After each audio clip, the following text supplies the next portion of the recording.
the fall in the bond market. People were worried about rising bond yields being bearish for gold and silver. And I kept saying they're not, they're bullish, because the rising bond yields are going to force QE.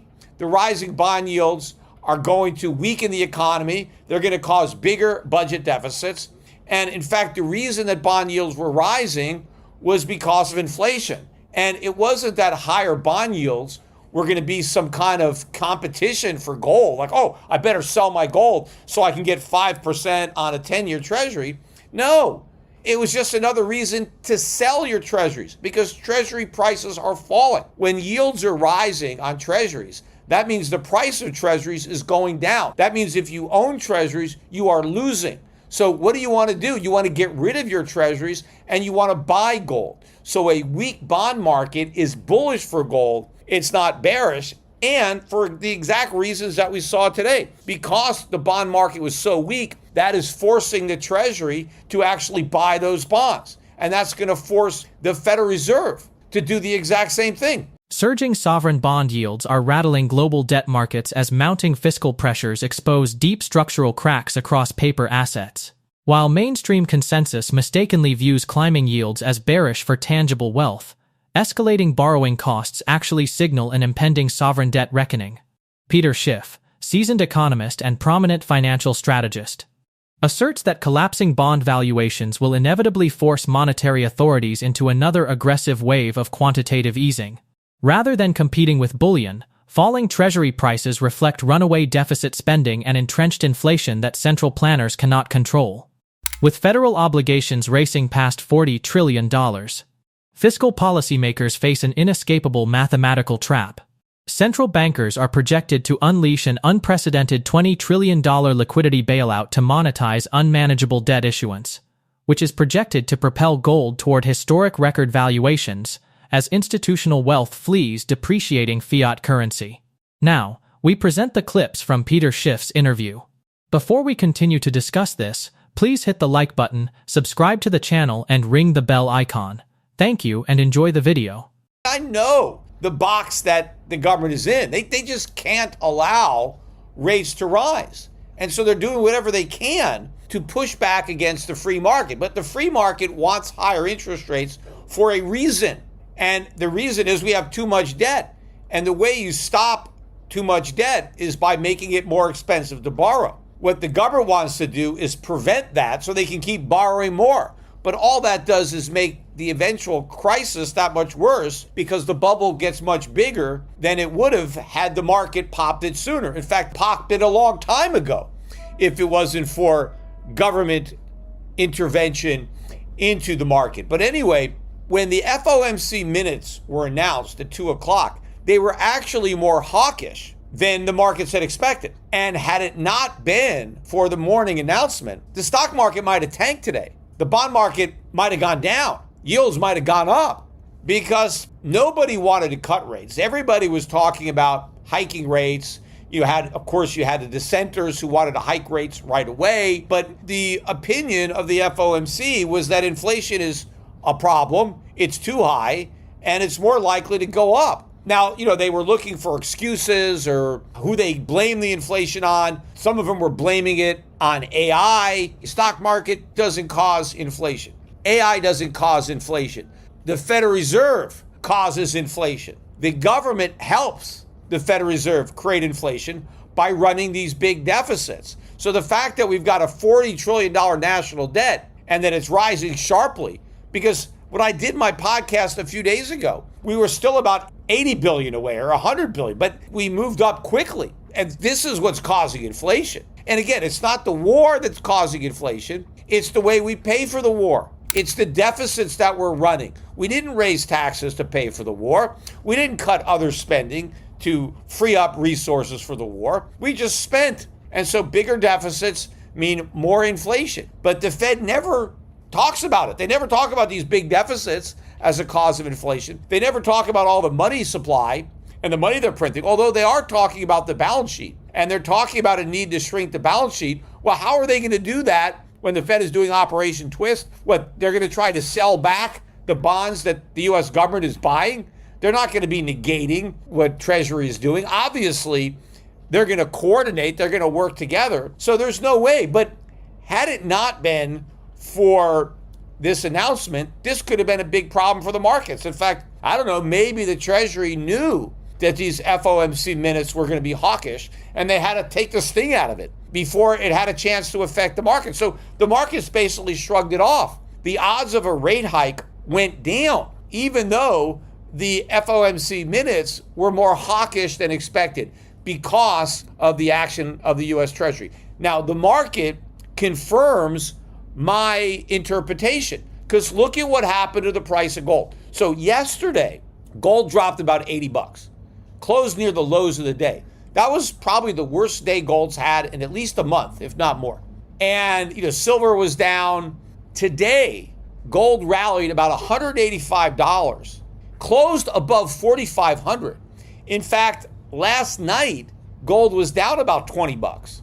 So it had a $200 intraday rally, huge, and a reversal day, technically, because today we took out yesterday's low in gold and then closed way above yesterday's high. So technical reversal, we're now about 13% above the low for gold. Gold bottomed out just below 4,000. If you remember, I was pounding the table on this podcast saying, look, 4,000, that's the low. You gotta buy that. And here we are now above 4,500. Silver had a big day as well. It closed above $66 an ounce. Let me see where it is right now. I'm recording this at night. It's about 9:30 at night. And silver's actually down about 18 cents now, 66.71. So yeah, well above 66. In fact, I think earlier tonight it might have gotten above 67. Gold's retreating, it's down about 20 bucks, but it's still trading above 4,500. So a very significant day for gold and silver. The mining stocks were on fire today.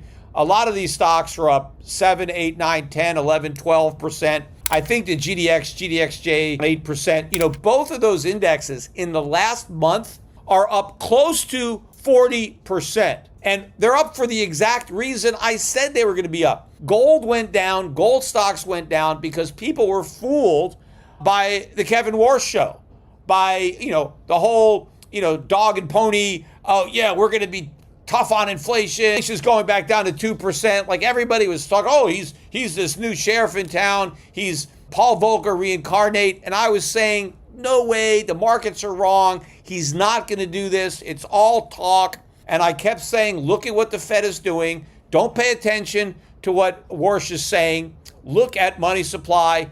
Look at the balance sheet. Look at the fact that they're not hiking. All of the tough talk didn't jive with the fact that they were sitting on their hands and doing nothing. And now the Treasury is making it even harder for the Fed to fight inflation. In fact, they're putting a lot more pressure to create inflation, because as the Treasury continues to shorten the maturity of the national debt, whenever the Fed raises interest rates, it inflicts that much more damage on the budget. The budget deficit goes up because now it costs more to service that debt. And so as the Fed tries to fight inflation, it actually sows the seeds for more inflation, because now these bigger deficits, how the government going to finance them? The Fed's going to ultimately have to finance them. That's why I kept saying the fall in the bond market. People were worried about rising bond yields being bearish for gold and silver. And I kept saying they're not, they're bullish, because the rising bond yields are going to force QE. The rising bond yields are going to weaken the economy. They're going to cause bigger budget deficits. And in fact, the reason that bond yields were rising was because of inflation. And it wasn't that higher bond yields were going to be some kind of competition for gold. Like, oh, I better sell my gold so I can get 5% on a 10-year treasury. No, it was just another reason to sell your treasuries, because treasury prices are falling. When yields are rising on treasuries, that means the price of treasuries is going down. That means if you own treasuries, you are losing. So what do you want to do? You want to get rid of your treasuries and you want to buy gold. So a weak bond market is bullish for gold. It's not bearish. And for the exact reasons that we saw today, because the bond market was so weak, that is forcing the Treasury to actually buy those bonds. And that's going to force the Federal Reserve to do the exact same thing. We have a much bigger debt problem than we had after the 2008 financial crisis. The national debt was what? In 2008, 2009, it was 8 or 9 trillion. And they ended up blowing up the balance sheet to 4 trillion, which was about half the size of where the national debt started. Well, half the current national debt is 20 trillion. $20 trillion QE program. That's what's coming because, it's like any kind of drug habit. The more drugs you take, right, the bigger your addiction, the more drugs you need to stay high. Right? 4 billion in QE would be nothing. We're a much bigger debt addict now.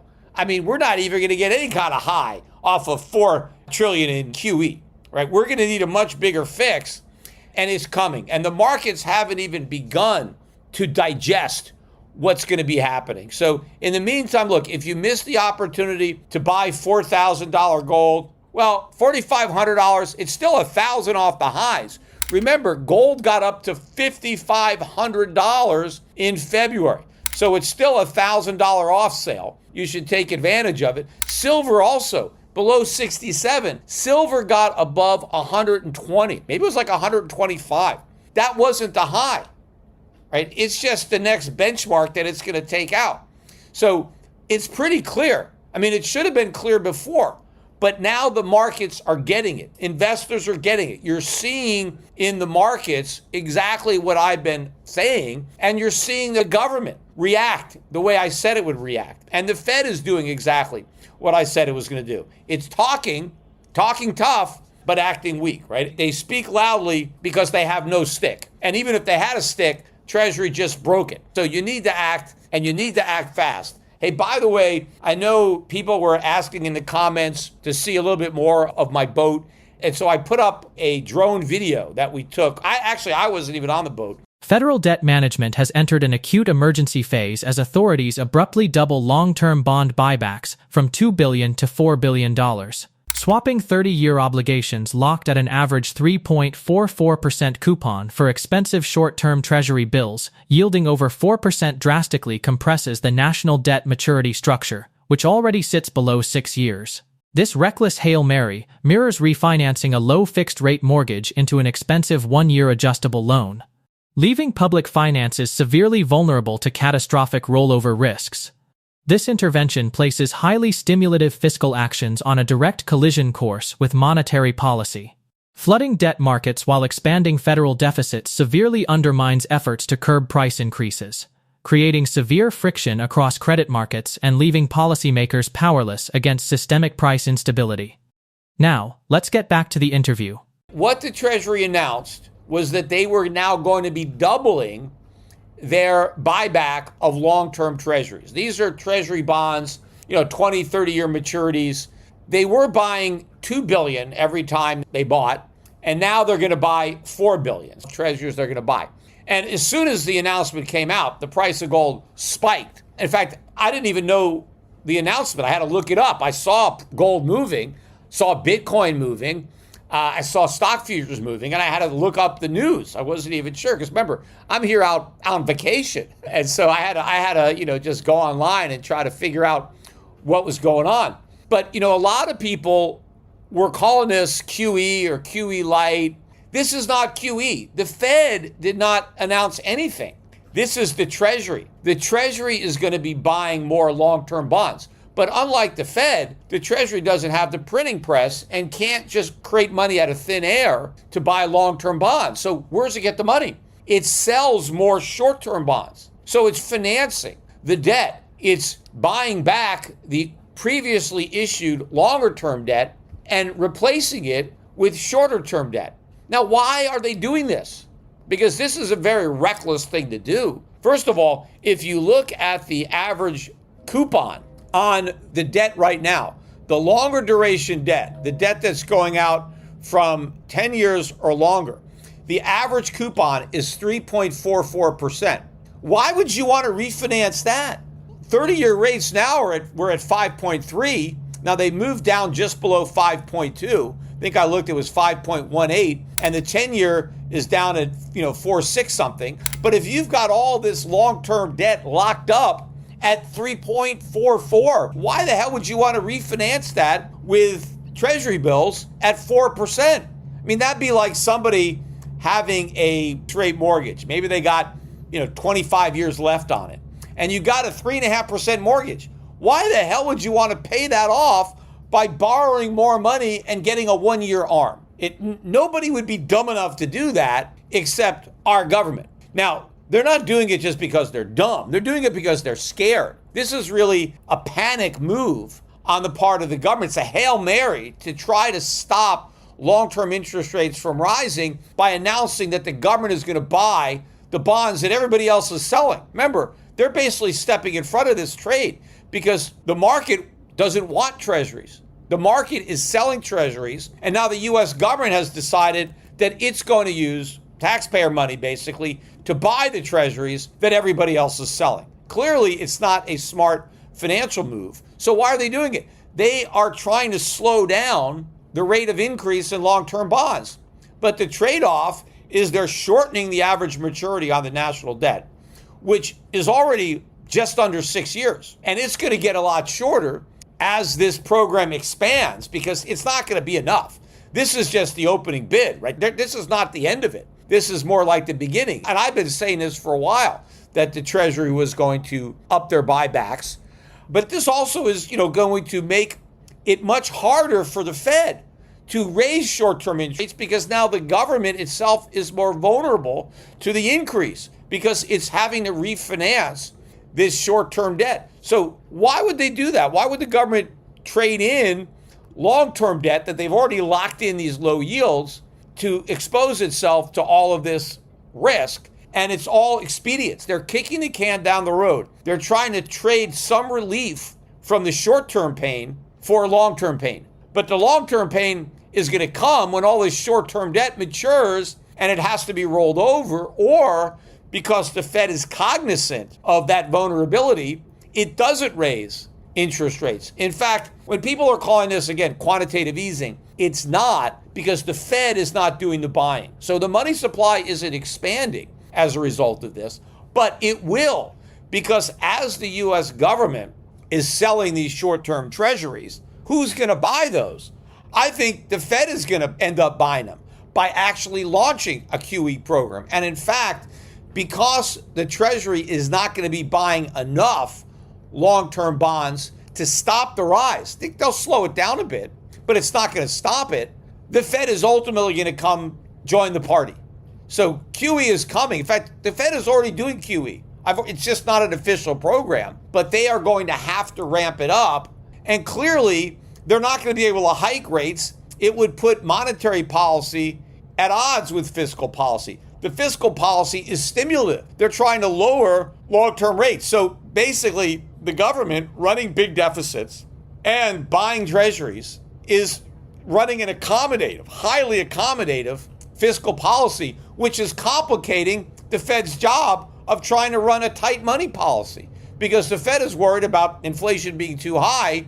Well, now the Treasury is making the Fed's job harder by putting even more upward pressure on inflation. So as soon as, the news is out and people are talking about, whether it's QE or it's more like Operation Twist. That was, if you remember that, and that happened after they did QE, the first QE. I think it was between QE2 and QE3, they did Operation Twist. And if you remember at the time, I was calling it Operation Screw, because they were screwing over the country, because the Fed was selling short-term debt to buy long-term debt to move long-term interest rates down, because the markets were more sensitive to long-term rates and the mortgage market was more sensitive. So this is like an Operation Twist, only it's the U.S. Treasury that's doing it, not the Fed. But again, this is just a peek at what is going to happen. The government is already panicking. They're going to trade inflation to try to slow down interest rates. Again, I said I agree with Kevin Warsh. Inflation is a choice. He acted as if the Fed won't choose inflation. I said from the beginning, of course it's going to choose inflation because it can't choose the opposite. And the fact that the Treasury is already moving in this direction is pretty clear that the Fed is going to be moving in the same direction. Tangible assets and natural resource equities recently executed decisive technical reversals that illustrate a dramatic turning point across financial markets. Gold mounted an explosive $200 intraday rally to close firmly above the $4,500 mark after retesting support near $4,000, while silver demonstrated robust strength by securing levels above $66 per ounce. Concurrently, key mining benchmarks including the GDX and GDXJ experienced vertical gains, surging nearly 40% over the trailing month.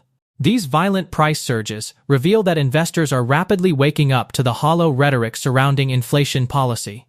The widespread belief that monetary officials represent a hawkish new regime has completely unraveled, as aggressive public talk contrasts starkly with a passive central bank sitting on its hands while Treasury authorities actively distort bond yields. Even after this powerful recovery, gold remains roughly $1,000 below its earlier peak of $5,500, offering substantial upside compared to previous market benchmarks like silver's prior $125 highs. The broader investment community is finally acknowledging that fiat suppression cannot mask genuine fiscal deterioration. Share your thoughts about this interview in the comment section below. If you found this video helpful, please hit the like button, subscribe to the channel, and ring the bell icon. Thanks for watching.